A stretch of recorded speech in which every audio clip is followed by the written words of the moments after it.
For an evening with Darren Moore and Matt Hancock. As you can see, they're all on stage now. But first, we'll get an update from our chair of the Supporters Club, Mr. Mark Porter.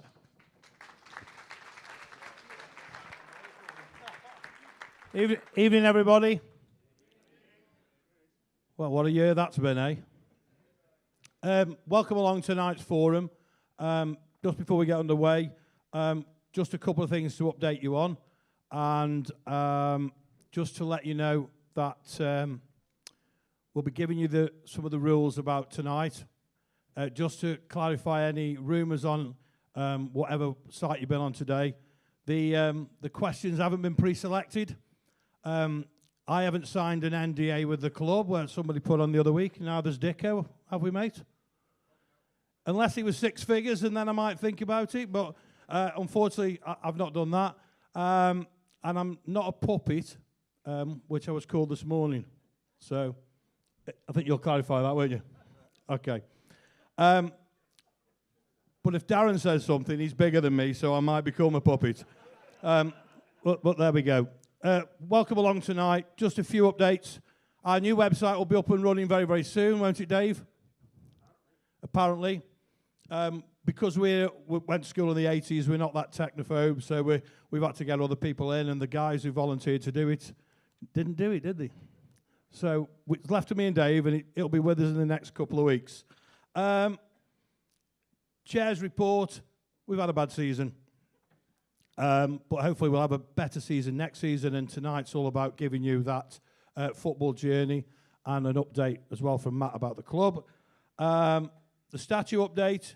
We've booked the club 21st of October. Everything's booked in here, the boardroom, the Robbie Williams suite, all booked for the launch and the unveiling of the statue. That is being built right now. We did really, really well to get the money where we've gone. We're nearly at £93,000, so we've got £7,000 to go, and then we'll have enough to put it up. And we might need about 15 grand for a food bill and bar bill, but we'll worry about that after. So there we are. Been some really good things gone on. Some fantastic support.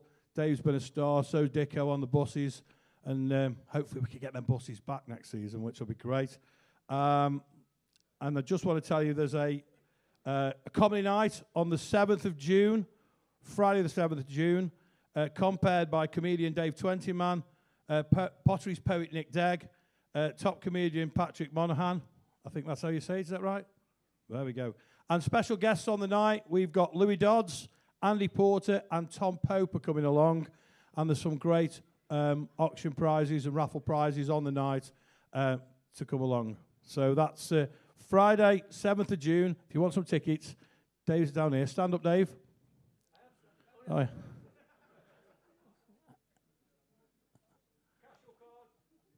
I won't tell you what a comedian called him, Nobby Styles' son called him the other week. I won't tell you that, but I'll tell you off stage later.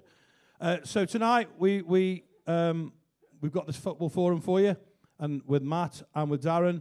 It was something that we got in touch with the club with about 2 weeks ago and said that this is something that needed to happen. Matt will give you an update from the club on a few things just before we start, but please don't swear, because it is being streamed. One question per person, and Dan will go round over there. There's Dan. Does everyone know Dan? Yeah, everyone knows Dan. Who's moaned at Dan online? About half the room. Yeah. But he's going to be coming round with a mic. One question each. One thing we want to ask you is, we don't want to know about cold pies. We don't want to talk about toilets. We don't want to talk about your car being, somebody's car blocking your drive on Hamel Road. Okay? So if somebody blocks your drive, drop an email into Matt and he'll try and sort it. Not that he can, but he'll do his very best. Can you sort it? No, we can't sort it. Phone the bloody council. Oh, so it's not swearing. He's not here.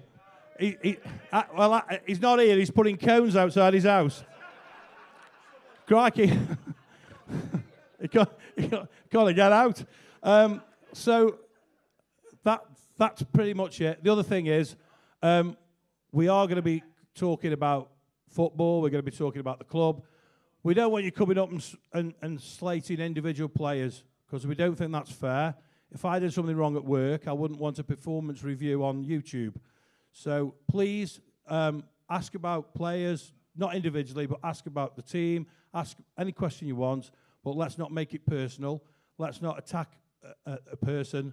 Attack a point, not the person. Okay? Everyone happy with that? I feel like the Speaker in the House of Commons. Where's Jonathan? He's not here. Jones here. You're okay. Right, so ladies and gentlemen, please welcome Matt Hancock and Darren Moore.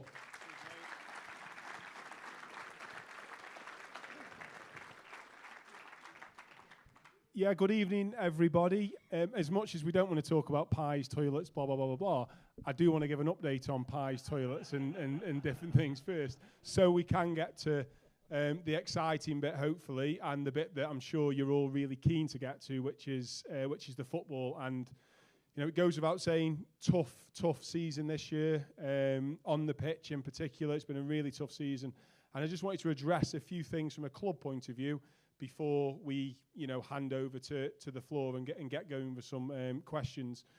First point is Carol. So I did just want to just explain, I suppose, a bit about Carol and where Carol's at the moment, because I know it's been very topical from supporters. So she's not here tonight. She's away. So her and Kevin are away for a few days. They've gone away, for a short break to relax, recharge, and whatever else. But it was Carol, and Mark will say the same, when the requests come in, and it was something that we were talking about anyway. We needed to do some sort of end-of-season review. Carol was very keen to be here tonight, but we were keen and needed to make sure that it happened to allow us to finish the season so we can start concentrating on what's to come.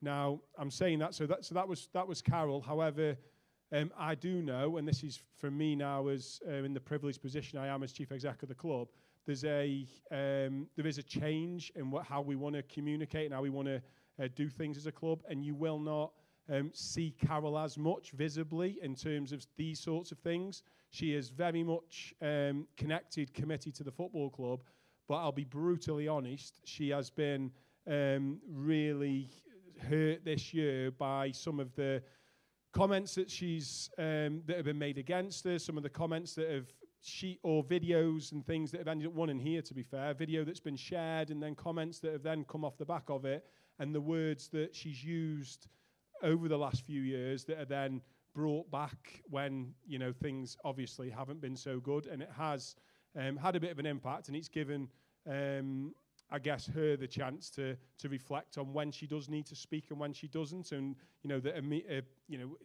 she's conscious that every time she says something, it can be used, it can end up coming back against you, and that's the world we all live in, unfortunately. And I'm well aware. I'm saying this now, and at some point it may, it could be used in it's social media.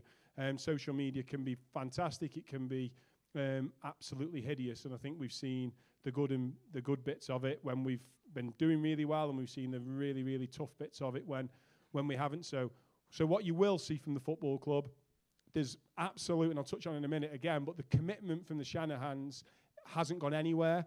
If anything, they're more determined now to make sure that the mistakes that have been made are rectified, learned from, put in place, so this club grows and gets bigger, stronger together. So the commitment, and that is unwavered, and I must reiterate that.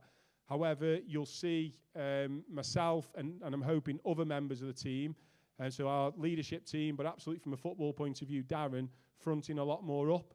Ultimately, a lot of the decisions that, from off the pitch point of view, you'll be unhappy with, I'm accountable for them, not Carol. Carol gives me that responsibility to make sure that that's right. It's not on Carol. Carol employs me to get it right.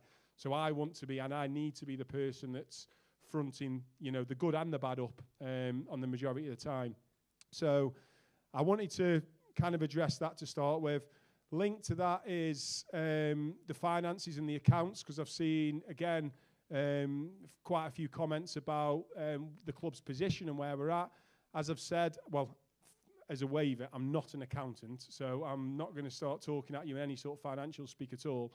But I have seen the heard rumours and the numbers that people are saying in terms of the really big numbers, what the club's in debt and et cetera, the financial health of the club is safe and secure. The numbers that, especially the really big numbers I've seen, there's either a misinterpretation of the accounts, or there's been some double counting that some. I'm not saying people aren't counting things right, but at the same time, it's nowhere near what from what I've seen, the big figures. What I will say, the loss or the perceived loss of the football club, it does include lots of different things. So it isn't just the physical cost that goes out. There's the loss of depreciation. There's expenditure of the projects that have happened over the last couple of seasons. Loads of other bits that have gone into it. And we are a going concern as a football club. The EFL, we are seen as a very well-run football club. We've got really well-run, respected owners across the country. And that commitment, as I've said a couple of times now, isn't going anywhere. And that's financially, but that's also mind, body and soul with it as well. And the other thing, I've seen quite a bit on the increase in staff. So there's, I think it went from, upwards of 70, 80 staff. Now, a lot of that is match day staff. So on a match day, we obviously employ a hell of a lot of casual staff to enable us to run a really efficient operation. What we've worked at really hard, and this was before I started, but then it's jumped some since I've started, is the recruitment of our own staff. So stewards in particular, but also hospitality staff and others. We've always been reliant on agency. Now agency, for those that do know, that'll cost the club about £4 an hour per person per hour extra. So we've recruited a hell of a lot of our own to try and reduce some of that agency cost. So the staff number might have gone up, but actually the fact of the matter is we are looking at our efficiency and reducing our costs on staff.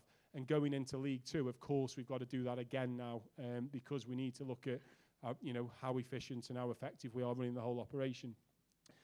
Supporter engagement, so working really closely with Mark on building, well, not just Mark, and I will keep saying that actually, because Mark's the head of the supporters club, but I've been working and talking with lots of different groups, lots of different individuals, lots of different members of the supporters club committee on what our supporter engagement looks like. It's an absolute mistake of ours that we have, whether it's neglected, whether it's ignored, whether it's a bit naive, I don't know, whatever it's been, we haven't put the supporters front and centre of a lot of the communication, but more than that, the consultation of what's going on at the club.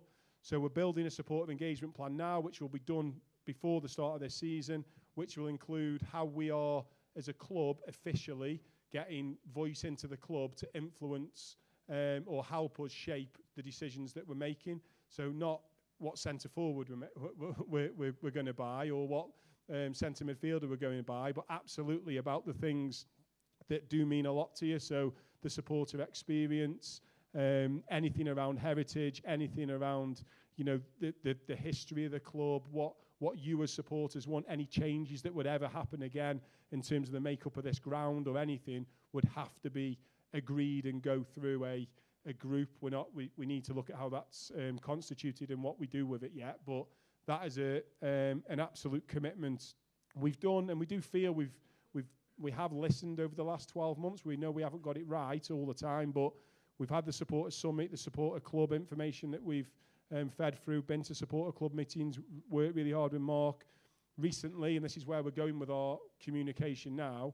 There'll be less that you maybe will see on social media and visibly, but what we are going to do, like over the last 2 weeks, we've had a box holder consultation evening, which I know hasn't been sort of done before. We've done a Hamel Road season ticket holder survey, which has gone out, and we've had 400 odd responses to that, which has been great. We'll do a lot of, and it'll be hidden, I guess, because we're not going to be throwing it out into the public domain, but we want to listen and we want to make sure we've got the right people around us to help us shape decisions. So that is going on. So, and along with that, we're going to get the supporters involved in all the ex-players stuff. So ex-players has been something that we're really keen as a club to get on top of, and that goes in line, obviously, with the heritage stuff, to make sure that our ex-players, and I'll say this respectfully to some of them, they aren't just wanting free tickets all the time to come to a game when they've played 30 times for Port Vale. We're actually using our ex-players to add value to the matchday experience. We're using them to engage with younger fans. We're actually getting them to engage with the team, help give a real flavour for what Port Vale's about. And we want our ex-players to be absolutely a part of that, and that's all of them. Couple of things just to mention which are happening, which I know we've done through Supporter Summit, Supporter Club, and lots of other groups, but we will be having a new website this summer and a couple of exciting features which will allow us. So at the moment we're with EFL Digital, so it's all very much what other clubs get. So you can't really be too creative with it, and we want to drive a lot through the website, through those channels, to give you a lot more content and individualised content for you as our supporters. So that'll be happening.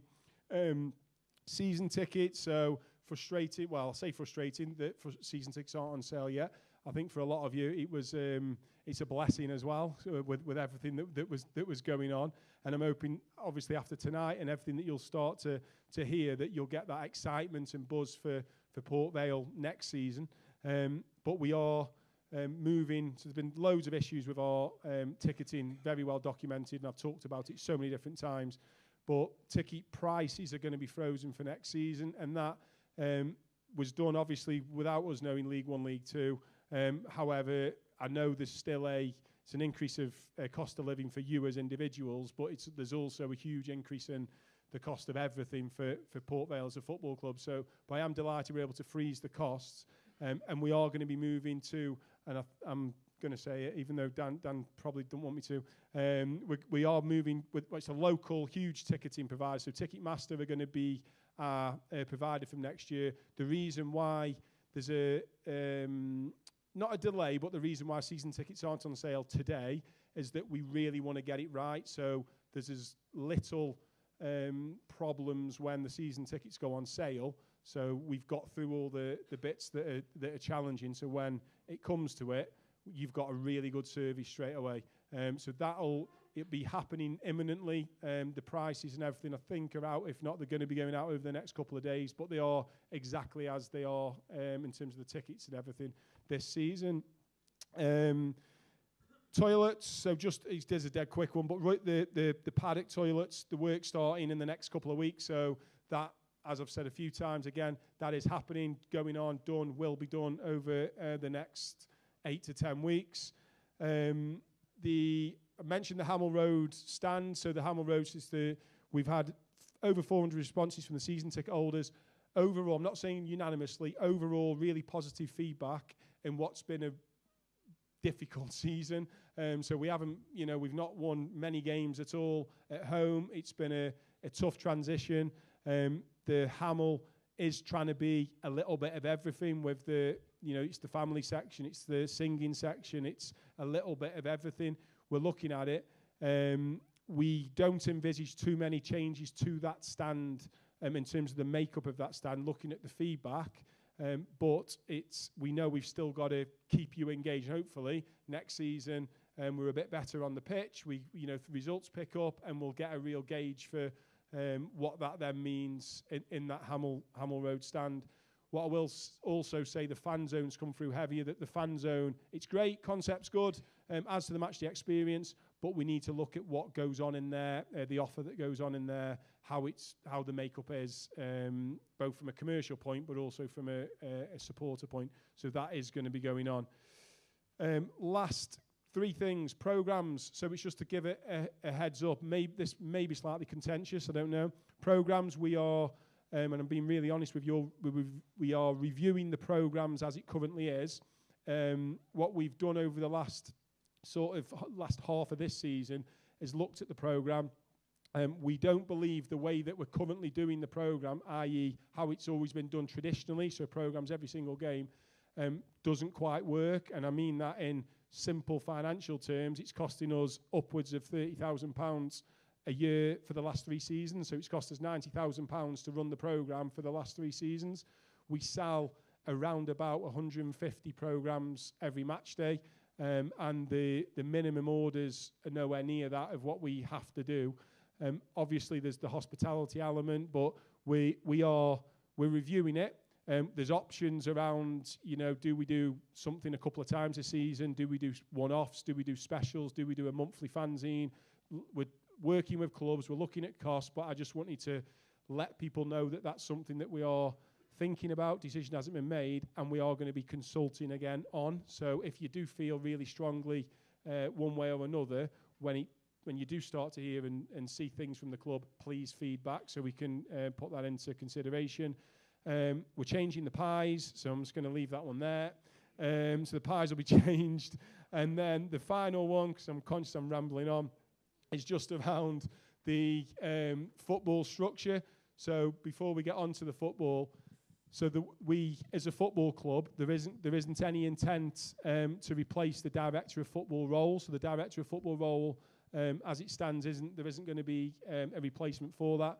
The way that the owners and then the football club are setting it up currently is with the owners setting the overall financial constraints or the opportunities that we've got alongside the season targets for both the football club and for the football for the first team.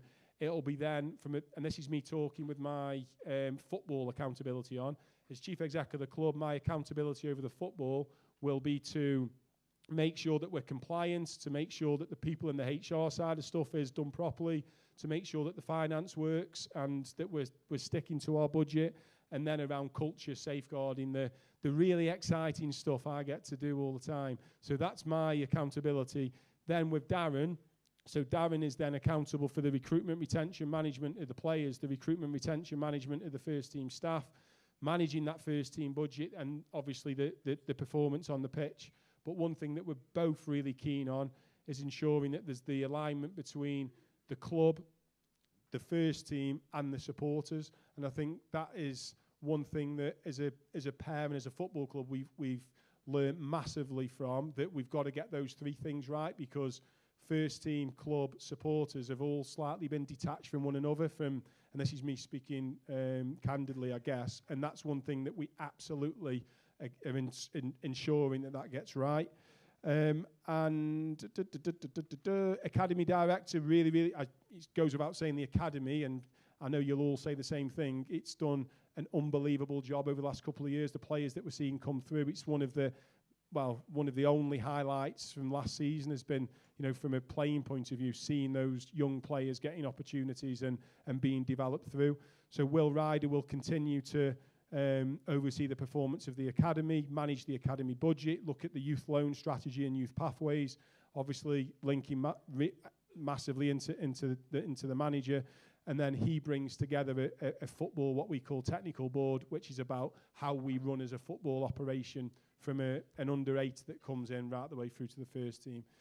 And that's the way that we're going to go. Darren, I'm sure we'll get into the questions with Darren now, but I wanted to try and I know it's pretty bland and pretty boring to start the evening, but I wanted to get through all of that. Hopefully it answers a few questions or gives you a bit of an insight. And then obviously happy to answer any question on the club stuff, but it'll just be now over to Dan.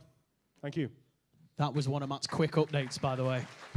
Matt Hancock, everyone. I'll be amazed if you've got any questions about club-related matters after that. Dear 45, Matt's still going. Right. We are here to talk to Matt. Mark will answer some questions, but of course, brand new Port Vale manager Darren Moore as well. It's the first time we managed to speak to him.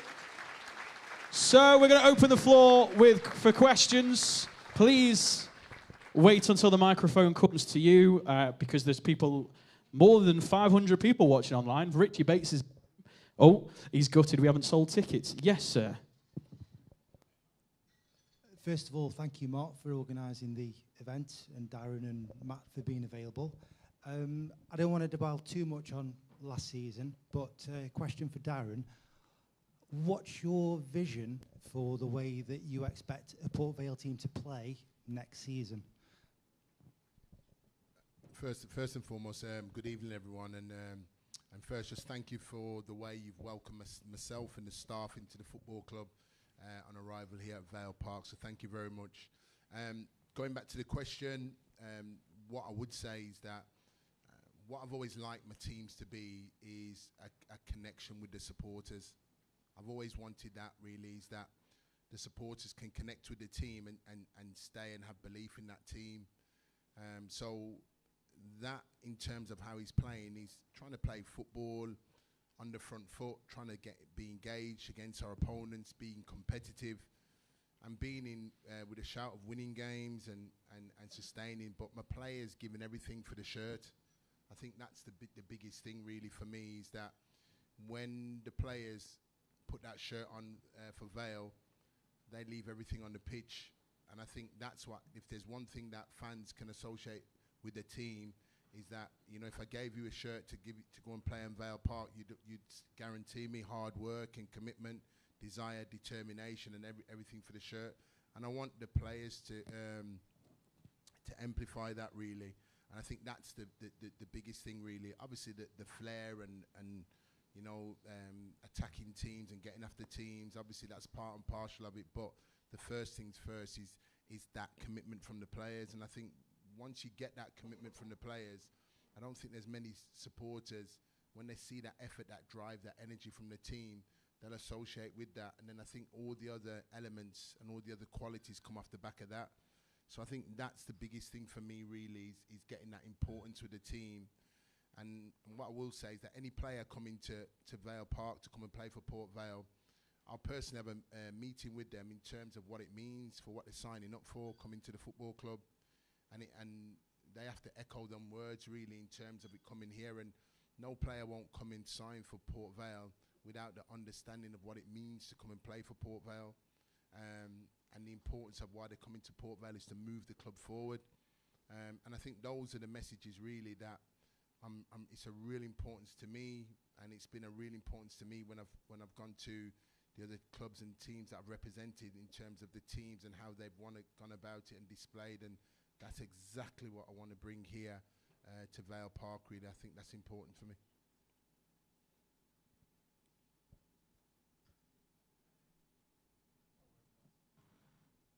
Right, thanks very much for coming, lads. Apart from Mark, that is. Question, really, I suppose it's more directed to Matt, who's been here longer than to Darren. But Carol had a saying that she used regularly. She used to say, we either win or we learn. We never lose. Well, it's fairly obvious we didn't win last season. So what did we learn from last season? And what are we going to do to stop repeating the same mistakes? Well, I think you're right, and that's been said internally. I feel, is that echoing? No. That's been said by Carol and internally. It's something that we're really keen on.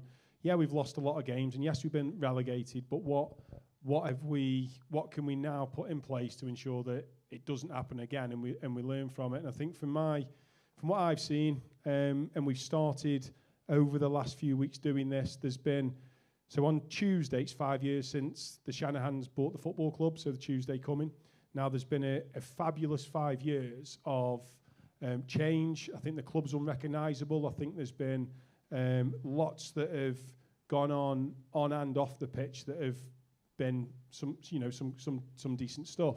Now what we've realised over the last 12 months, definitely. So what have we learned, or what mistakes we're going to rectify? You can't take your eye off the football pitch for 1 minute, and that is something that I've recognised over the last, I've been here 15, 16 months now.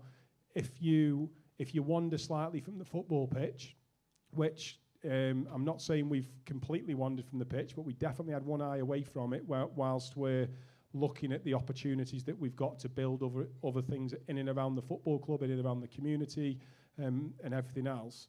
The pitch is the only thing that matters, and that allows you to grow, allows you to develop, allows you to connect with the supporters, connect with the community. So as a club, and that's why I said about the club football and supporters being the club first team supporters connecting together. We've joined that up. So that wasn't the case inside the football club. So we've been very much on the pitch, off the pitch over my time here. That's not going to be happening moving forward. So we're collective. So it's going to be it's about Port Vale Football Club. We as the off the pitch team have to make sure enough energy is funneled into giving Darren in the first team the chance to win football games, and that anything that we do can't compromise that. So we've learned that. I think we've learned, so connecting everything up and being as a club and not run as an off-the-pitch entity and an on-the-pitch entity is really, really important. I think also the culture around the football club has been extremely good. It's been nice. It's been what's needed to happen when the club, and this is, again, speaking honestly, I'll stop saying that in a minute, it was unloved when, I wasn't here, but it was unloved when the Shanahans picked it up in 2019, and that was unloved all around the place, so it needed a lot of work being done to it, but also the staff, the volunteers, the players, supporters, everything was unloved. Now, that was corrected, and over this last 5 years, what I think we've learned and I've learned is we're in danger of over-correcting, so we've become a little bit too nice, a little bit too friendly, a little bit too comfortable maybe, and so the culture in the club now, and we've had really good, honest conversations with staff and other people within the club. We need a performance culture, and that's with the first team, that's with our academy teams, that's with the foundation, that's with the club, where people aren't here or shouldn't be here because it's nice. And I think the Shanahans are, and I'm sure most of you here have met them at some point, they are an incredible family. So much love, so much care they've brought to the football club. But with that, and my role now absolutely is to keep hold of some of that, but make sure that it isn't taken for granted, and make sure there isn't anyone not working every time they come into the club and every time they go onto the football pitch 100%. And people are, they know their targets, they know what the performance levels are supposed to be. And we're still kind and nice about it, but it's much more hard, I suppose, in terms of what people are going to want to come in and get involved in. So I think that's a change. And then the final one, I think, in terms of some of the learnings, is the difficult conversations and having them quickly. And that's whether that's with supporters, and we've learned, and that's why some of the supportive engagement stuff I'm so keen on getting involved, because you as supporters, you see it as it is, so you'll give us that honest, direct feedback really quickly. Sometimes when you're in the fabric and you're living and breathing it every day, you might leave it for a couple of days, or you might not want to tackle that for a short period, or think, oh, it might get a bit better, or we could leave it. Where the reality is, we've got to have the tough conversations really quickly. So we've been doing that a hell of a lot more, and that's why I think as a club, I'm confident that we can learn from the mistakes that have happened, and I can only comment on the last 15 months, but keep hold of the great stuff that have gone on the last 5 years, learn from some of the stuff that's happened the last 2-3 years, and we will continue to get better as a football club. My question is for Darren. I think it goes without saying that everybody in this room is disappointed that we've been relegated. And everybody in this room would like to see us bounce back at the first time and get promoted next season. Now, when we've been relegated in the past, that's not happened. So what are you going to do? What is your plan to make sure that we bounce back into League One and maybe beyond as soon as possible? Okay, so yeah. For me, I think the first thing is not trying to run before we can walk, Dave, and everybody. And first things first, everybody's disappointed in the room. I'm disappointed in the room as the manager of the football club. And what we have got to do, there's some work what needs doing on the team, and we're not going to go away from that. There is some work what needs doing on the team. We've got to align the team. We've got to bring some balance to the team, and we need some fresh faces to bring to the team in order for that to happen, in order to bring that balance and that cohesion going back. So for a team and a club to get promotion, there's a lot of things that you have to align, and a lot of people will just go address straight to the on the pitch matters, but there's so much things what needs to happen. And the bits what I mean walking before is analysing what's gone on, looking at the dynamics of the team, looking at the areas which is obvious to see where we can address those areas.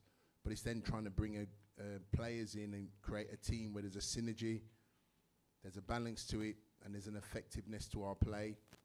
And that's the bits where I'm really interested in getting first. We've got other competitors out there. There's players that we've seen and identified, and there's other competitors out there. It's not plain sailing as easy as that.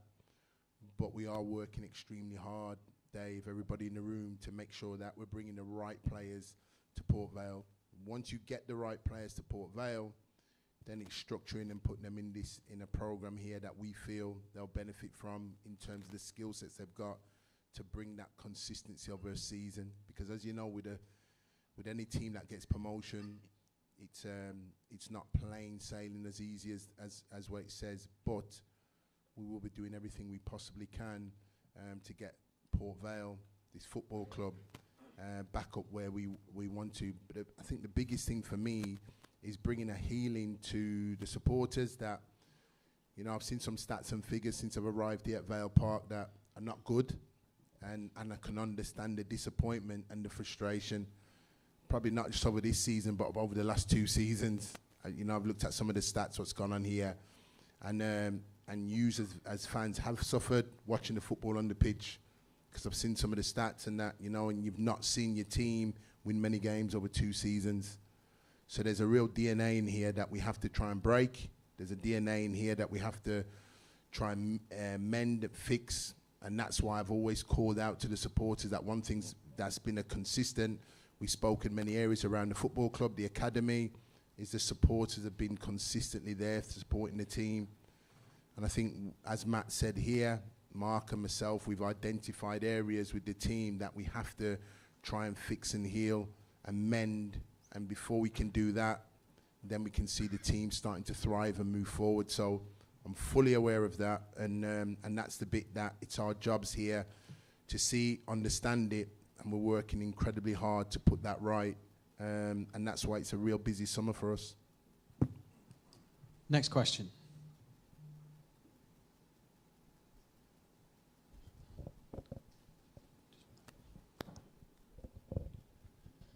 Hi.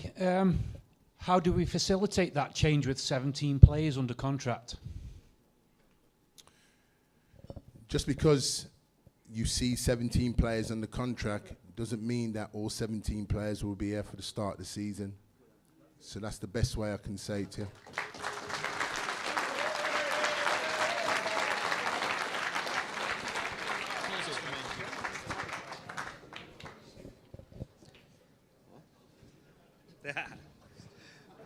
Hi, Darren.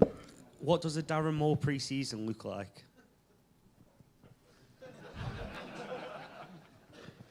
So let's use one word: hard. Now, really, I like pre-season because pre-season is a part where you can really overload the players. You can really work on so many different aspects because you get sort of most part of the day really with them. You can take them away in a training camp. You can load them up with three sessions per day on the physical elements, on the football side. So you can really overload them. But the biggest thing is for them to get the base fitness whilst getting that. And you get, what, probably 6, 7, 8 weeks, really, which is excellent. So any manager and coach will say for pre-season, it's probably one of the best times because you get unlimited minutes, if you like, to spend time with the team and adapting your culture, your philosophy, your style, and everything on them, getting ready for the new campaign. Hi. What is your formation of choice? I know we have to flex during the game for opposition and whatever, but what would your 4-4-2 or? Yeah, I think for me, you know, we played many different shapes. 4-2-3-1 because you can attack with a real devastating front four. A 3-4-3. It's another attacking shape that you got predominantly 3 up the top end of the pitch. but also at the same time, you still got to be adaptable. That when teams are reading you, you still got to have an element of surprise really up your sleeve in terms of when you got time to prepare for a team. So all the teams that I try and set up, it's with an attacking element with it on it really, to try and set up to go forward and go and attack. And just ask questions of the opposition. That's what you want to do. You want to ask questions of the opposition, and that's the bit where you're quite enthusiastic when you set up a team. So those are two shapes that predominantly I quite like, and those are the shapes that you want to work on in the summer and see. But as I said, in order to work on those shapes and that, you have to try and get the right personnel in and the right players that kind of fit those roles and responsibilities. Hi Darren.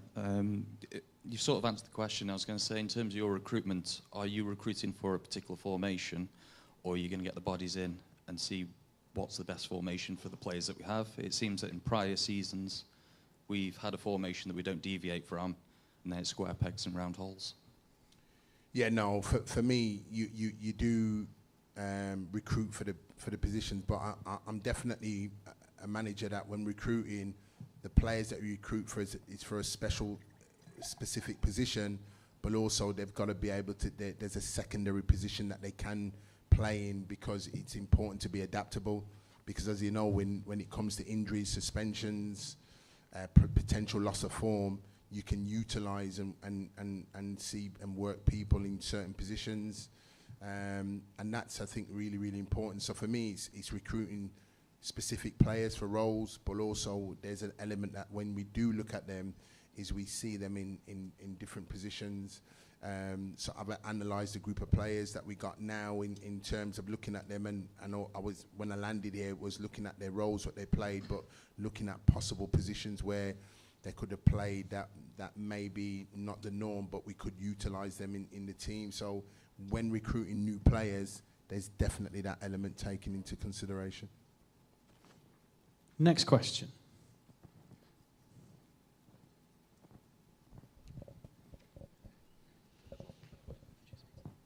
Hi, Darren.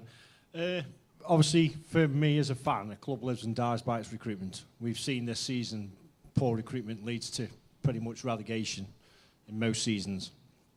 And have you got a plan going forward with regards to who you're going to buy, what you're going to buy? Do you know who you're going to recruit, as in the contacts-wise? And what is our playing budget for next season? Is it a very competitive one, or is it mediocre for League Two? I need that information. We want to be very competitive in League Two, so we know we have to give Darren a very competitive playing budget in League Two. So Darren will get a very competitive budget in League Two.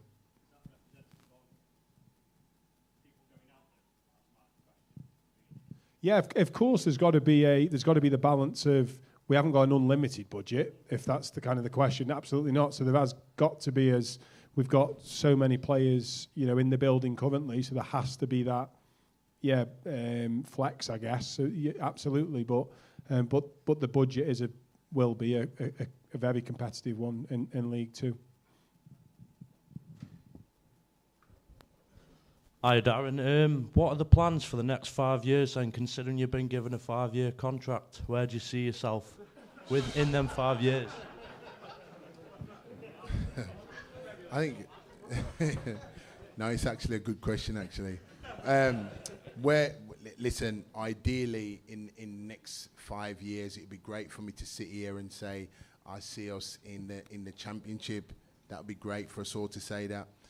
The bits and pieces for me for the next 5 years is to certainly see the club in a far, far better position than it currently is than when we've taken it now. I'd like to think that we as a club, that we're competitive, we're in a higher league than where we are now, and we're in a position where we've got a solid football team that mirrors how well this football club's run. and we've got our fan base back up to the numbers that we know that can get back in here at Vale Park, and it means that everything's aligned and there's a real synergy in terms of the club. Sometimes you don't want to go outside and say, oh, we're going to be doing this, because to do that, we know it's the hard work, and we know where we are now.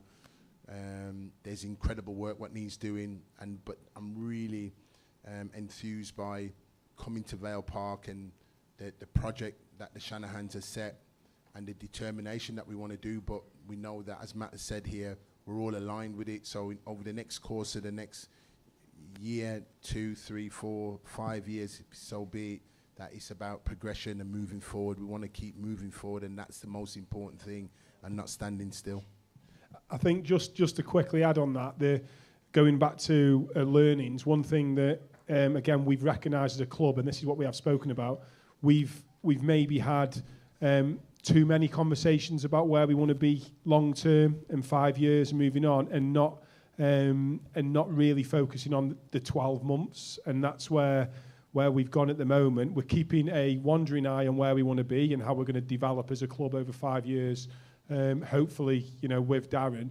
But that means nothing if we don't get the next season right. So we've got so the folks of the club's changed slightly with really get into the nitty gritty of day by day, and then the longer term stuff starts to take care of itself. So. Hi, Darren. Is there? You talked about pre-season. Is there a certain time in pre-season where you'd want the majority of your squad together then going into the new season? Because previously, seasons gone by, I think we started the first game of the season this year. We had one striker. Is there a point where 2 weeks in you'd want pretty much the full body there of players that you're bringing in? I would like the full body of players for the first day, I imagine. After the bank holiday. So that would be good for me. So if you can get them in, then yeah. No, for as soon as possible, really, it would be. The reason being, because if you get them in, as soon as you get them in, the more you can work with them and the more you can embed them in. But as I said, we are, to answer the gentleman's question, do we know who we want? Yes. Have we started making contacts with the ones that we want? Yes. So the work's already ongoing already. But what I will say to you is there is fierce competition out there, but we as a football club are in that competition trying to fight to get those players here that we feel is going to bring us forward. And the current group of players that's currently contracted to the football club, should they be here for pre-season, there's a structure and a strategy in place, and they too will feel the change at the football club in terms of the current group of players that's here at this football club. And I think that's really important, as much as we are talking about, the recruitment of players and people coming in, we still have a current group of players that's contracted to the football club. We have a duty for them, but also when they do come back in here, they'll know that there's significant changes here, and they'll know that there's been more asked of them in terms of them as players and the performance and the accountability. Gaffer, a question's come in online from somebody watching on the YouTube. Sean has said, you were linked with some exciting players if we'd have stayed in League One. Are those lads still willing to play in a Darren Moore squad, regardless of the league? What I'm going to say, honestly, is potentially yes. Potentially, yes. I've had the conversation with them. It's the reason why I say potentially yes is because it sounds promising, but I understand that as the summer wears on, and sort of other teams understand what they need as well for their purposes, then they too will be coveted by other teams, because I think, and certainly the recruitment team thinks and know that they're good players and proven players at a level higher than where we currently sit now going into next season. So the competition is going to be fierce for them. But we are trying to see if we can, anybody that we try and bring in here is with the element of improving the squad. Question from in the room.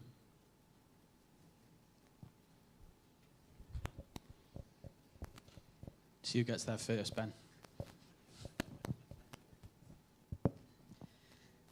I was just wondering, there's 3 or 4 players that I really hope are with us next year. We all know that they can play at League One easily. And obviously, we're talking of Garrity and Cheers and Ripley. Are we going to be able to keep hold of them? Mm-hmm. Well, they're currently walking around with a not for sale sign on their back, so. Yeah.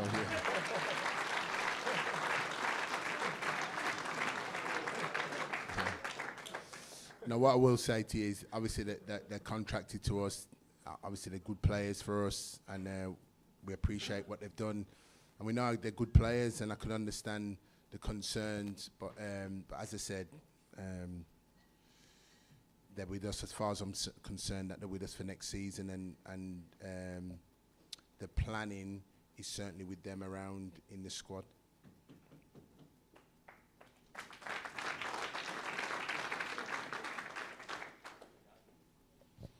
Yeah, this is for Matt, really, I think.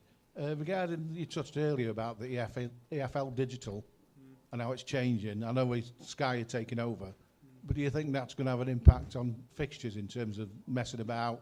I know we don't get a lot of television coverage.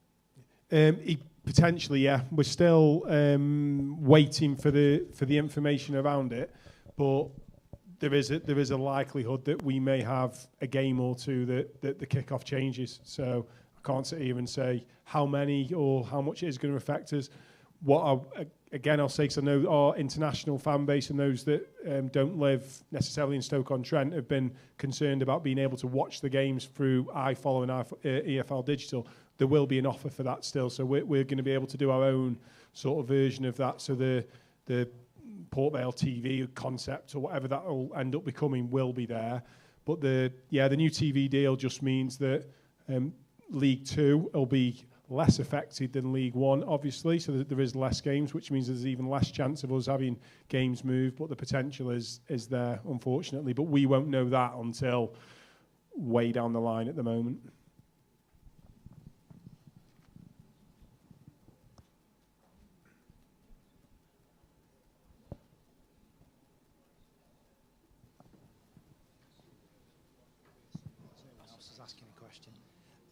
Darren, now you're in charge of recruitment.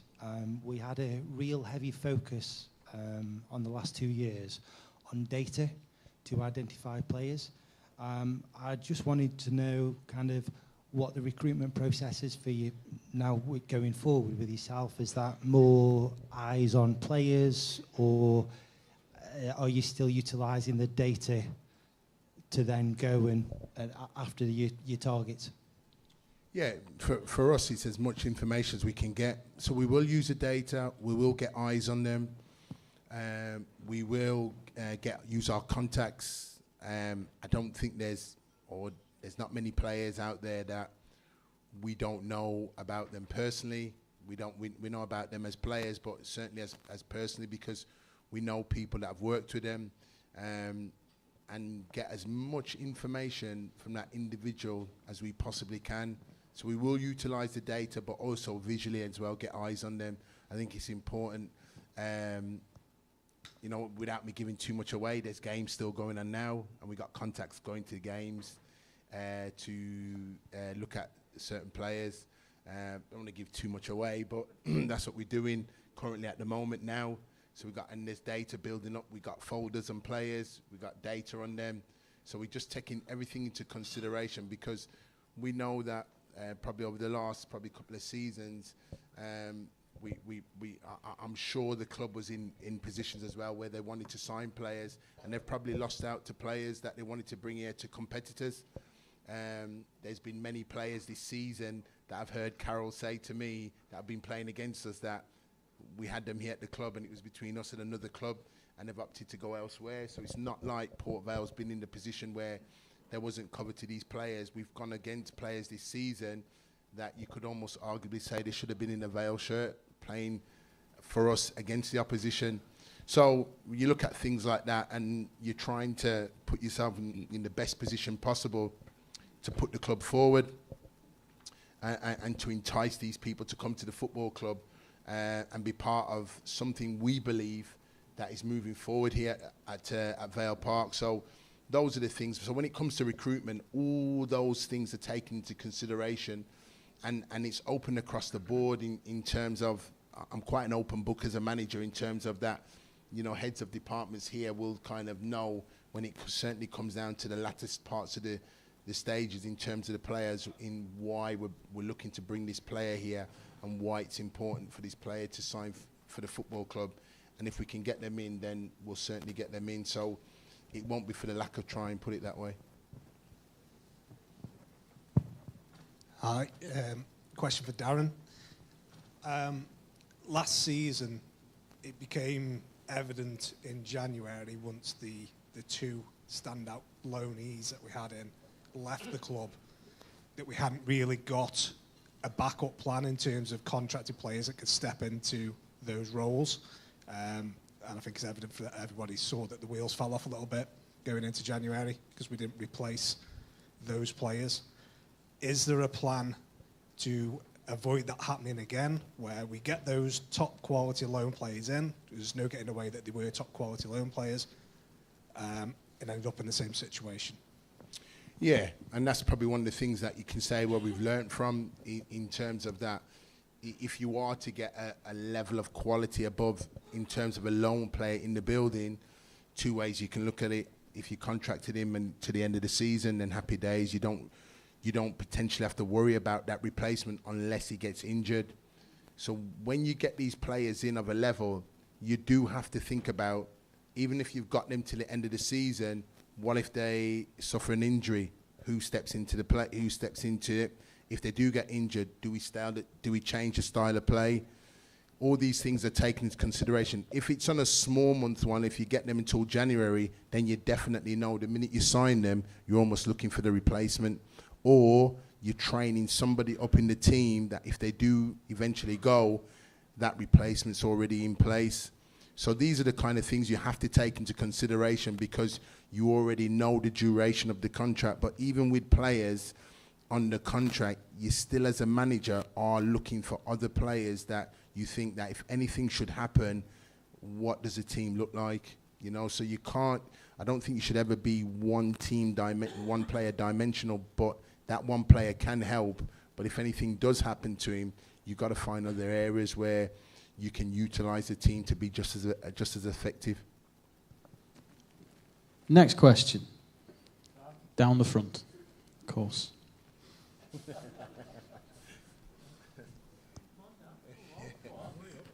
I'll take my time now. I don't bow down to peer pressure. You've seen the social media.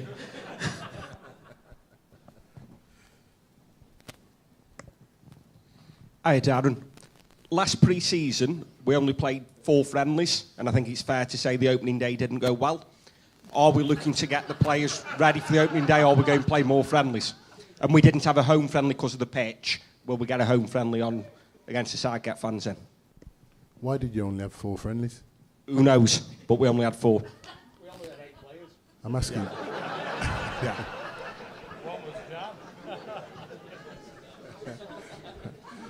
I can honestly say that I'm really, really pleased. It's just been today without us giving out the details. Almost nearly signed off pre-season, and I'm really pleased with what we've got really in terms of the games. I'm really, really pleased. Absolutely delighted that pre-season's signed off. We're all going to over to Japan, so.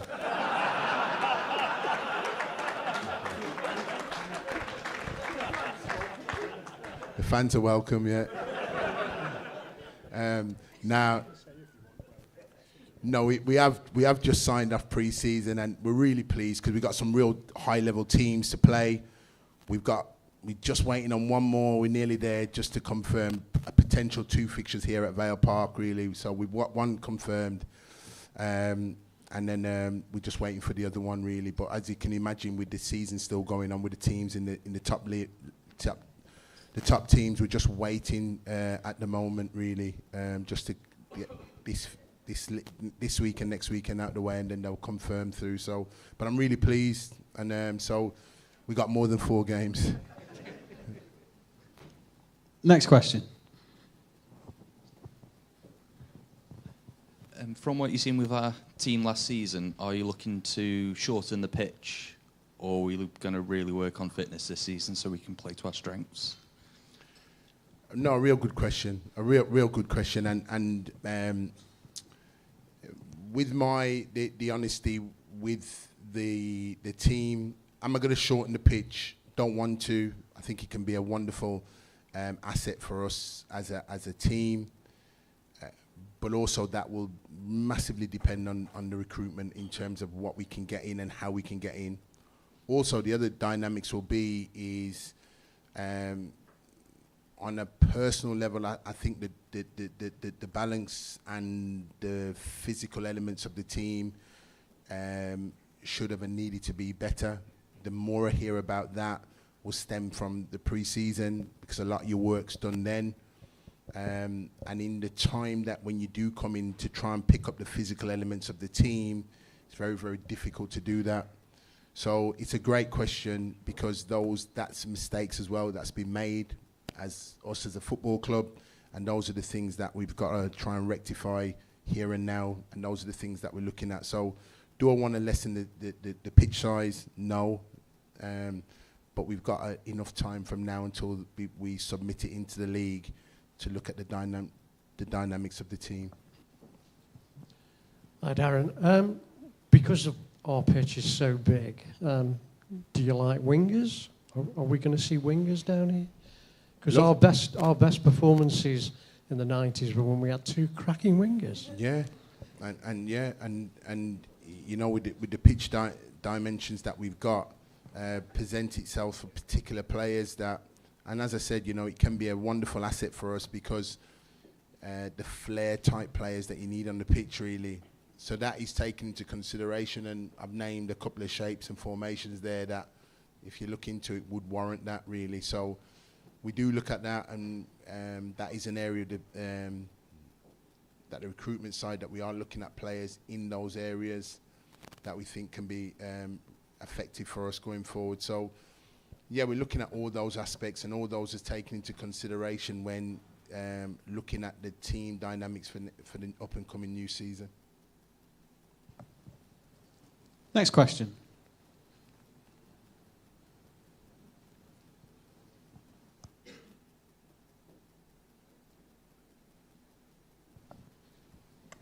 Hello. I wondered if there was any lessons learned from previous years, last year, about mental strength with the players.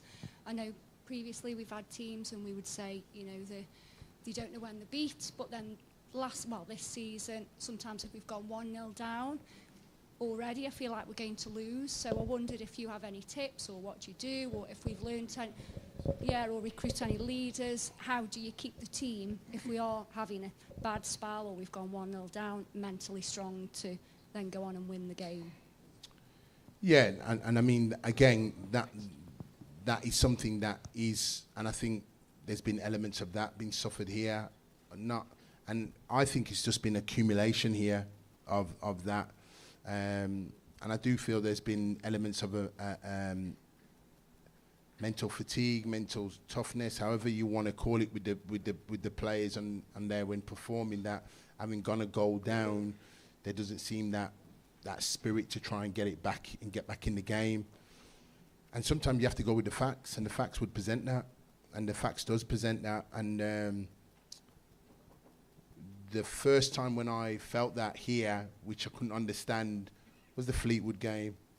The Fleetwood game was the first time where I call it concerns, really, in terms of, you know, we was 2-0 up.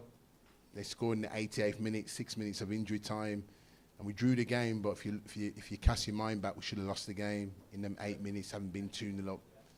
So I looked and I thought, it's definitely not right here. It really is not right. And there was a real concern for me when I got back home, because I thought it's just not right. You know, where you go from that within 8 minutes. So, and what quickly stemmed from it was there was that, and the only way you got to go through it, you have to set elements, you have to adopt certain principles and dynamics to your game, and basics, the real basics of the game, really. in order to stop that, because that like winning can be a habit, so can losing be a habit, really.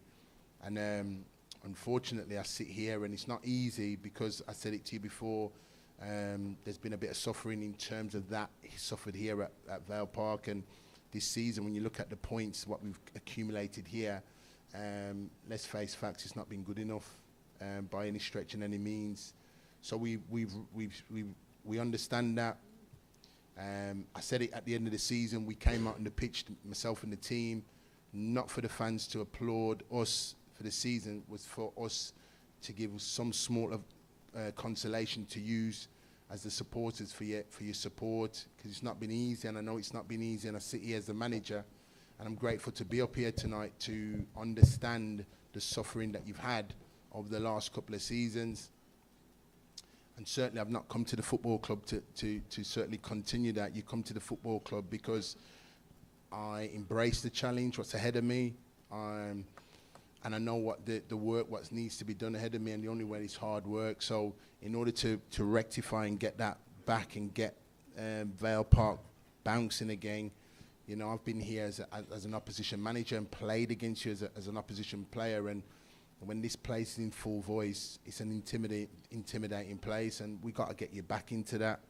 We got to get you back coming into Vale Park with that hope and that vigour, really, in terms of that you've been displaying, and really get that back into it. So that's the bit why I call out, is that it's not Darren Moore what's going to do it on his own. It's everybody connected at Port Vale doing his or hers bit to see this club that we all love so much moving forward. And that's the bit really that I'm encouraged by, and that's the bit for the community that I'm really, really encouraged with, really. And that's the bit where the working elements come into it, to see that on a daily basis, what pushes you on. So it's not been easy.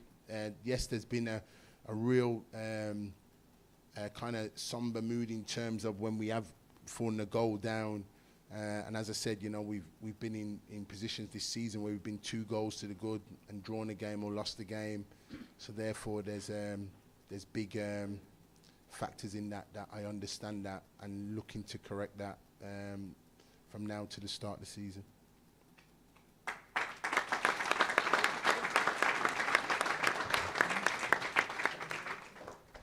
Mind, it's probably pointed a bit at Matt. 2 years ago, obviously, this weekend, you did the Robbie concert. Is that not something the club could consider again over the bank holiday weekend on the Saturday, Sunday, Monday to support Darren's budget? To make it a little bit lighter load on Carol? This weekend? Well, yeah, it's a bit short for this weekend. I was going to say, but over the bank holiday weekend, the Saturday, Sunday and the Monday, the 3 days, because you did it for charity last time, which was fabulous. Yeah. And I'm sure the club could benefit from that again to give Darren a stronger budget. Yeah, no, we're reviewing everything at the moment, and a big part of that is how we generate our own income and everything. I think there is, and we've spoken to a number of clubs, so the concerts, and even Robbie's concerts, so concerts do cost a lot of money as well. So actually and it's not just the actual the cost in terms of the profit that you'll make, it's the cost in terms of energy from staff, the resource that goes into it, the time that it takes to build, blah, blah, blah, blah. So if Robbie wants to do a concert here again, and are we going to say no? Probably not. But yeah, but are we, as a club now, every decision that we make is around, and I said at the start, around learnings, is it going to make is it going to give our first team a better opportunity of success? And it might sound silly saying that when you're talking all the events that we do, like a Robbie concert, etc. The first thing needs to be, is it going to help the first team? Is it going to help our supporters? And having that at the front of our mind, if it is, and that means because it's going to bring in a big profit margin that can then help increase budgets, increase infrastructure, increase whatever it's going to do to help the club, then absolutely, of course we will. But what we aren't going to do anymore, because I think I said earlier, my criticism of ourselves is that we've probably tried to do everything really, really well, but then what we've ended up doing is doing quite a lot of things pretty well instead of just focus right. And actually what we need to do now is focus on the 12 months, focus on getting as many as much income as we can into the football club to help, first team football, to help keep the club where it is, push it on towards hopefully back into League One. So not off the table, but it'll be much more thought through. I think we've been excited about things like that all the time, but I don't get excited too quickly. I don't know why, but I just don't. And I think it has to be something that's going to really give a benefit to the football club for us to deliver it. So. And of course, if you are looking for a song and dance and you are looking to put money into the club, Saturday the 11th of May we've got an evening of ABBA. So tickets are available now if anybody wants to buy tickets. That money will come back into the club. An evening of ABBA, spandex optional. Next question. Yet.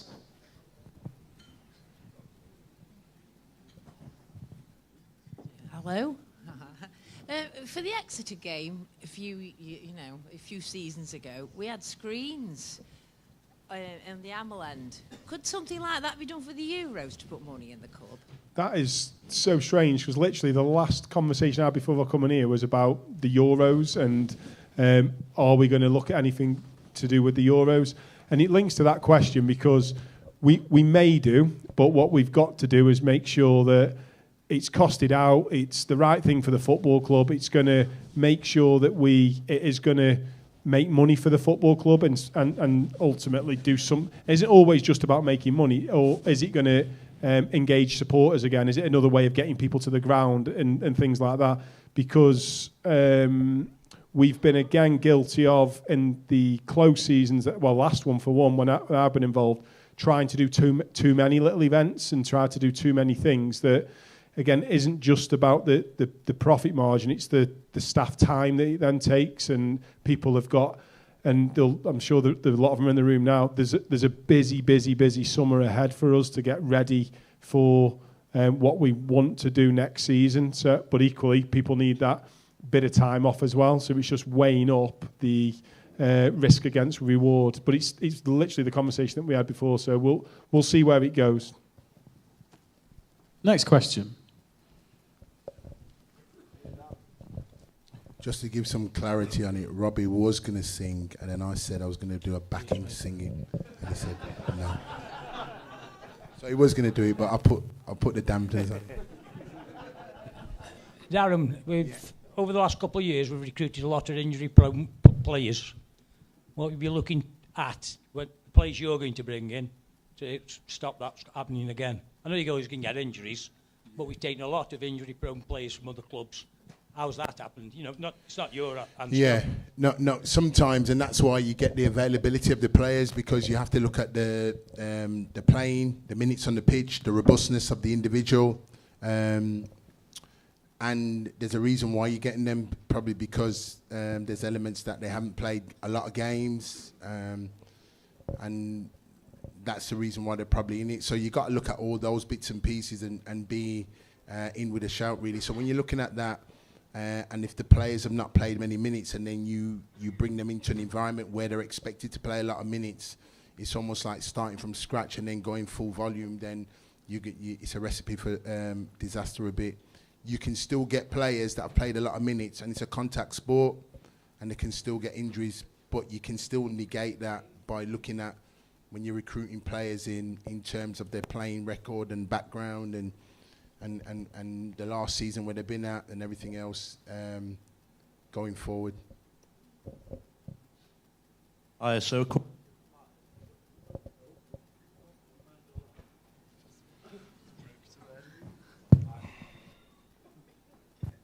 So has there been any thoughts of introducing safe standing in the future, maybe?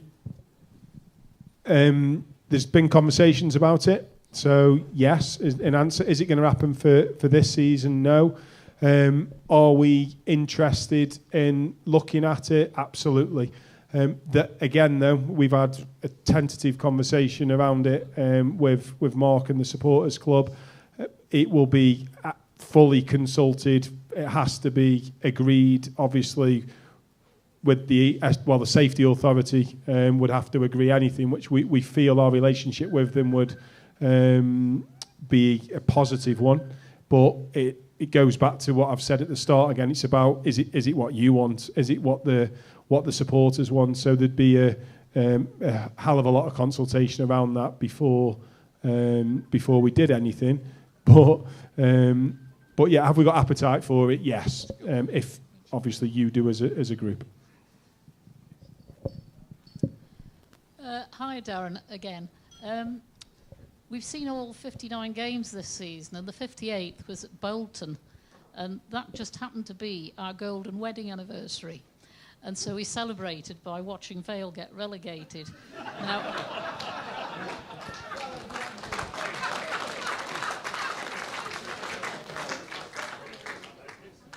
that just so happens it was the 7th time in those 50 years that I'd seen Vale relegated. And it makes me wonder why on earth I didn't marry a Liverpool fan. But, yeah, can you just promise there won't be an 8th, please?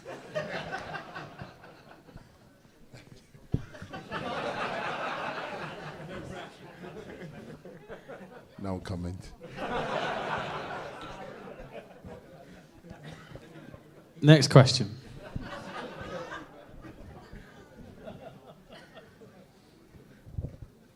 Has any of the players extended their contracts?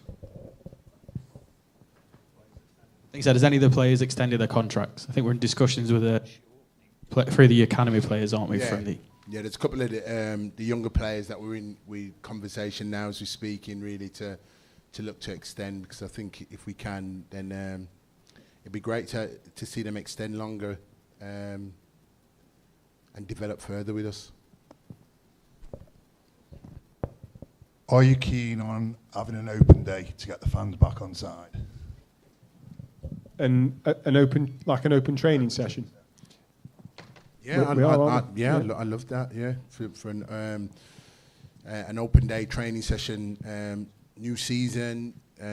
You know, everybody comes back with a little bit more energy and vigor, really. So I think it's good, and hopefully it'd be great to have 1 or 2 new faces. You know, to see. So I'm definitely open for an open day training session. Yeah. Next question.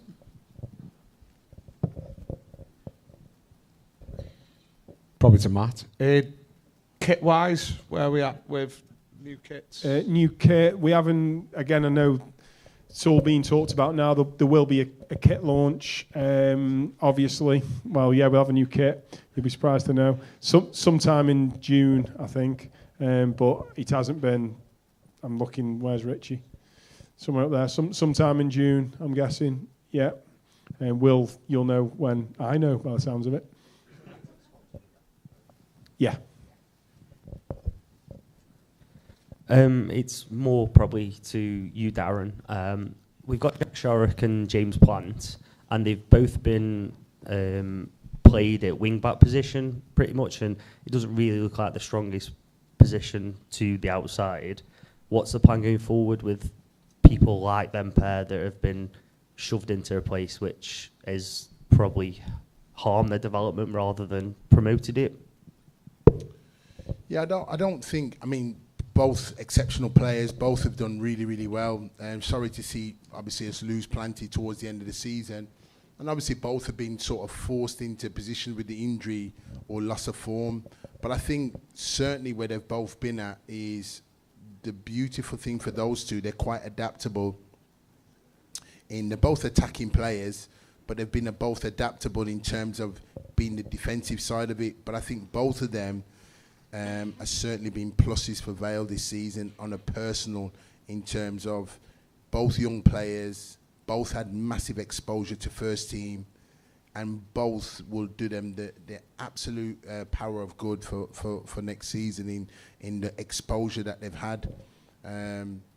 Both of them, there's different positions where I think we can utilise them and get even more out of them, really, when I think about those two going into next season.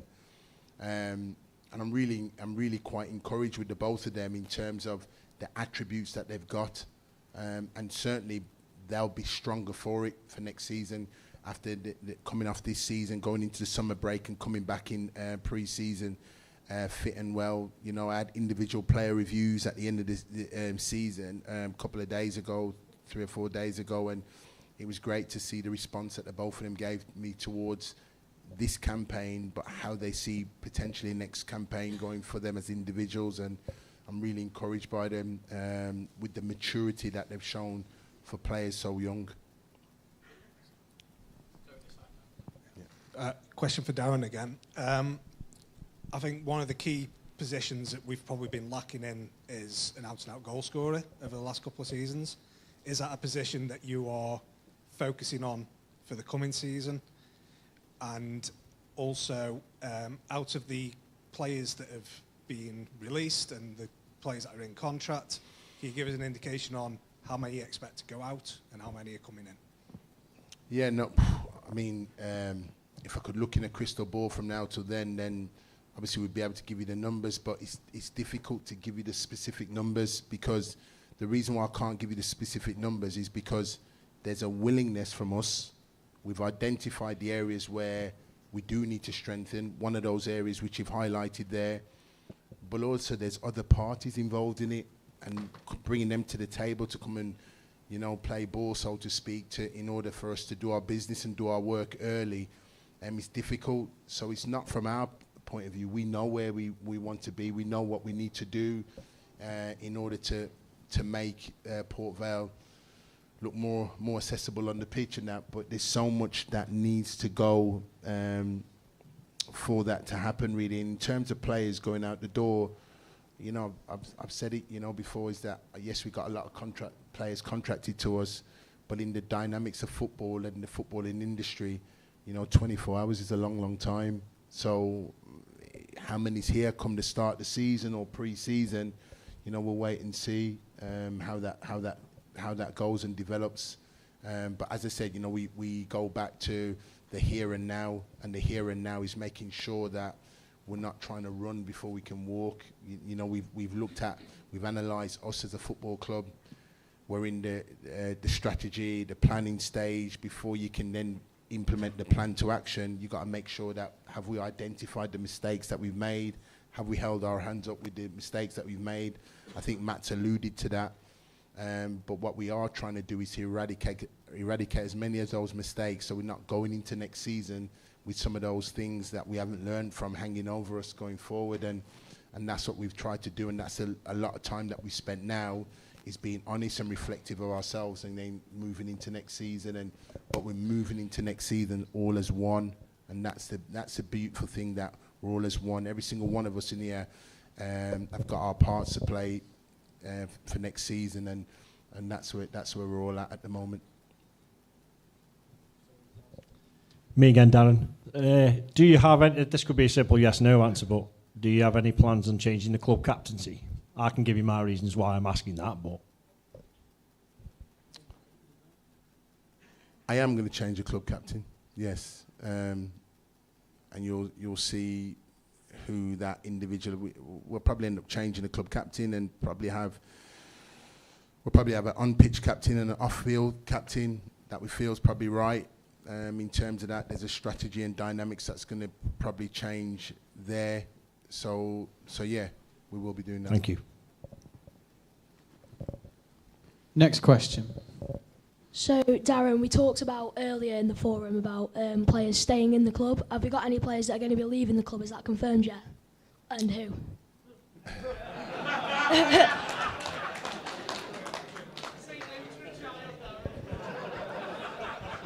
Baggers is sweating over there. Out of concern. Yeah. What we got now is we haven't got any players at the moment that we know of that is leaving the club as we speak here now. But as I said, I could be saying this to you now, and 24 hours is a long time in football. So things can happen at a split second. But at the moment, as we're speaking here now, then no, we haven't got anybody leaving the club as we know. Next question.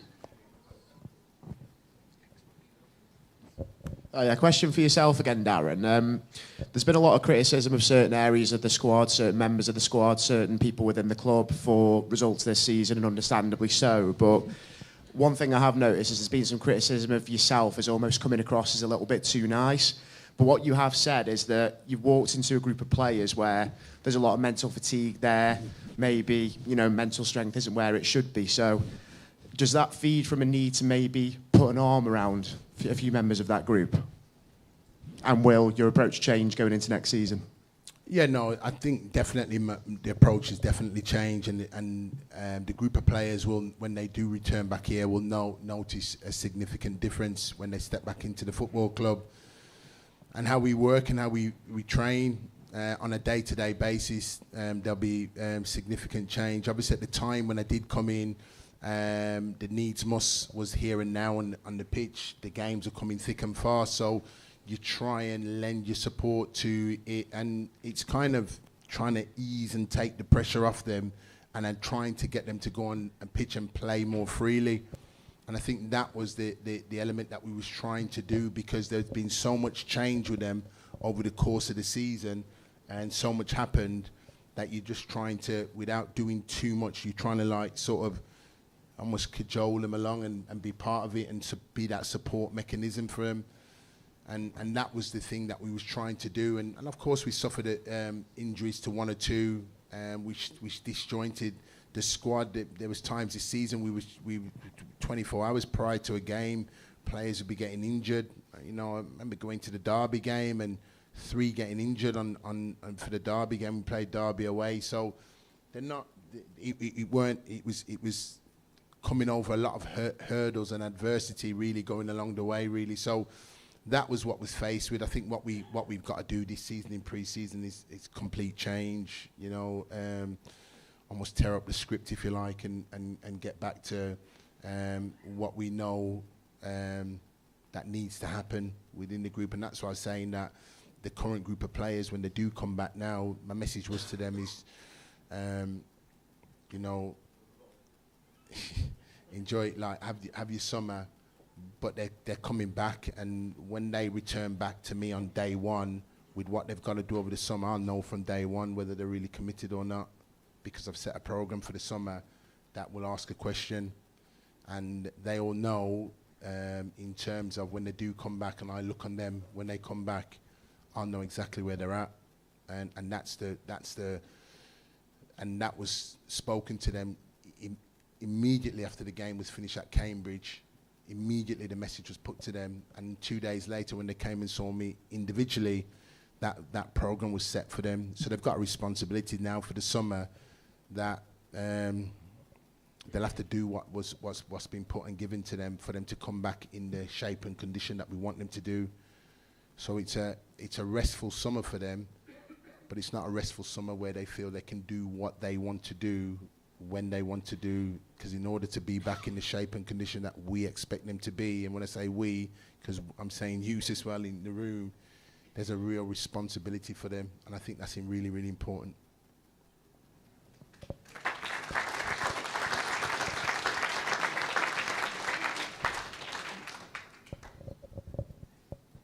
So we are going to wrap up at about 10 minutes time, so we've got time for a few more questions.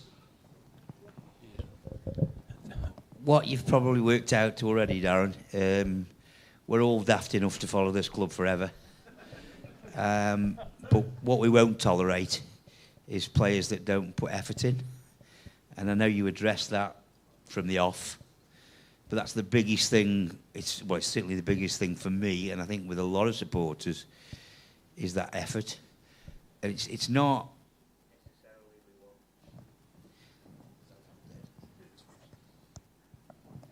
Sorry. It's not necessarily we want the best players ever, but what we want is commitment from them. And I think if they give commitment to that shirt, they'll get supported by everybody in the room. So I think that's what needs to be addressed with the players that you're looking at and the current players that are still here for next season. No, and I think that's that can be taken, that it's when a player works hard, but it's a give. That's it. You're expected to do that. That's first thing and foremost, because for any sports person, man or woman, competing individually or collectively in a team, in order to go and win the game, you've got to show that level of commitment, that desire, that that determination really. So, and I think, you know, this squad came in probably for a bit of criticism because that wasn't really shown visually, and in areas of the game where they could have shown more. And I think that's the really important thing, and that's what I said, you know, me talking to players coming into the football club, they'll understand what it is to put on a shirt for the Vale, and what the badge stands for, Valiance, what it stands for. They'll understand that. The current group of players coming back certainly will understand that as well, really, and that's the change in dynamics and elements that we've spoken here.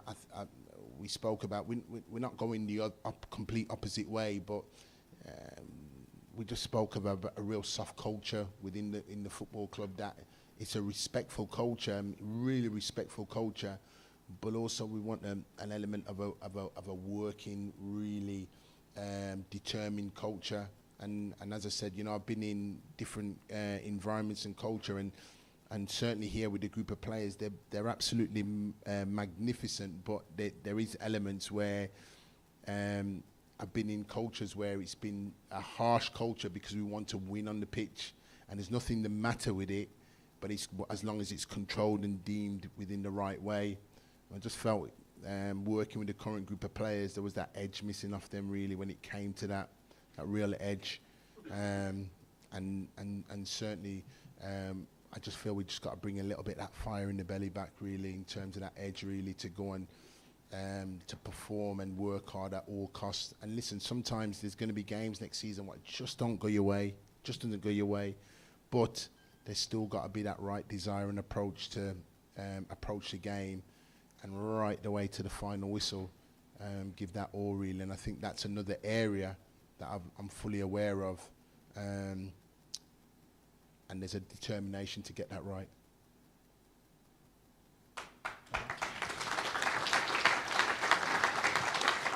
We've got a question down the front, then one more. All right. Darren. Yes. The coaching staff you brought in, what attributes do they bring?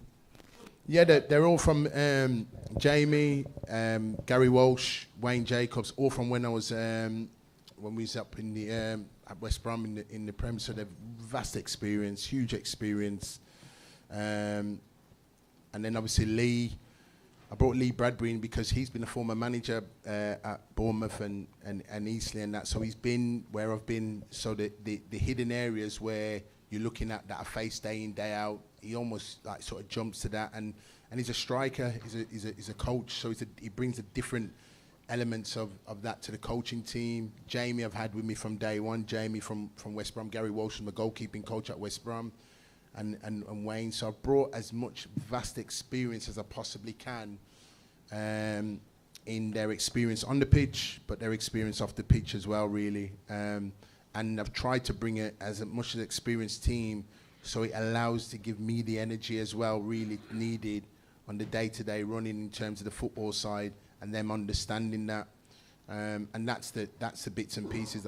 I like the volume of them because how we work, I like individual work as well. And when I'm working and training with a group, we do unit and individual work because we understand the level that we work at. Most of the players we work at, there is elements of the game what needs improving, because if it weren't the case, they're all in the Premier League. So we're understanding as a coaching staff, there's always elements of the team to work and improve, and that's why we've got that group in working, and that's why we as a group, even in these summer months, have regular meetings catching up, and it's always stripping it down and putting it back together, and how can we and how do we need to be better. And I'm really encouraged by the group of guys that got around me, that not only are they good coaches and good people, but they challenge me as a manager as well, really, on some of the bits, and that's the bits what I like, really, in terms of what they bring. So yeah, I'm really happy with the group, and as I said, you know, they're away now for the summer, and then we'll catch up later in the summer months, and then we'll get ready for when the group returns back for pre-season. I think it's both to Darren and Matt. Encouragingly, we've seen younger players develop this season with DePepper and Walters. However, we have seen players leave the club at an early age for good money. Will we see this money reinvested into the squad, or is this money going to be evaporated into the club? All the money that we get for any of our first team players, younger players, or whatever, it comes into the club ultimately, and it's a club decision where that money gets reinvested into. What I can say, the conversations we're having at the moment are particularly with the academy, and Darren's been a big advocate of this, which has been great to hear as well. And part of the reason why we wanted Darren in the seat that he's in now, that we want to be a developing club of younger players, and I think we've seen some of that promise on the pitch this season, but we need the players to be ready to go into the first team. So one thing that we're doing is putting an infrastructure. So Will Ryder's going to be leading some of the youth and younger player development that we're going to be introducing into the club. So there hasn't been as many opportunities for our younger players to play more regular men's football. So that's something that we're looking at to develop our players. But in answer to your question, what from a point of sale, it would then be a club board meeting, a club decision on where that money gets reinvested. I know where Darren would want that money. I know where Will would want that money. It's then up to, I guess, us as a club to decide where is best. I've said a number of times, the focus for us now as a football club needs to be on the pitch. It can't then have then a real negative impact on what you are experiencing as supporters from an off the field point of view. So I'm not saying we're going to neglect everything off the pitch, and far from it, because we want to continue to improve Vale Park, improve the surrounding areas and everything else. But the money that we will be, ever getting from player sales will be a club decision, and that decision then is one that we'd agree on collectively. Thank you very much for your questions. Before we let the panel go and I hand back over to Mark, a couple of shout-outs. Ale in the Vale have got 2 tables left for their quiz night, which is on May 24th in aid of the Port Vale Foundation. And Alfie is running 5K every day in raising money for Mind. So if you search for Shane Ballard, his dad, you can donate there. He's already raised an incredible £590 for Mind. So congratulations to you. Please put your hands together for the panel. We've got Darren Moore, Matt Hancock, and I'm going to hand back over to the chair of the Supporters Club, Mark Porter. Thank you, Dan. You've run around very well, but your programme, you haven't made the team. Sorry. Just before we say goodnight, Darren wants to say one more thing, yeah? Yeah, no, I just thought tonight, obviously when the season comes in next season, then I'll invite 2 of the supporters. We'll put a little competition out, and the ones listening online, you can come in and spend the day with us and come and see what your team's about and what we're doing behind the scenes with them. Come in and watch training, come in and sit in the video analysis work, come and have dinner with us through there, and just come and have a real unique experience with the first team, and you can see it at first hand. We'll put the details together in what we got to do to win it. I thought about who can throw Matt the furthest or something like that. But we'll do something like that for 2 fans to come in and have a real unique day's experience and just open it up and show you what we do, classroom work, food, training ground, and get really up and close and personal, and maybe even have a question and answer session with the team and that, So I'm aware that obviously the community, it's your club, the team. I feel it's right to bring that connection with the supporters and the team. So a unique experience. So I look forward to seeing the 2 winning fans, whoever that may be. Cheers. Thank you for that. So you keep your eyes open, and that'll come out how you can do that very, very soon. Just a reminder about the Just for Fun comedy nights on your table. We mentioned it earlier. Thanks for coming. Hope you've enjoyed it. Let's hope we have a better season next season. Thank you to Darren. Thank you to Matt. Thank you to all the staff. Have a great night and a great summer. We'll see you soon. Good night.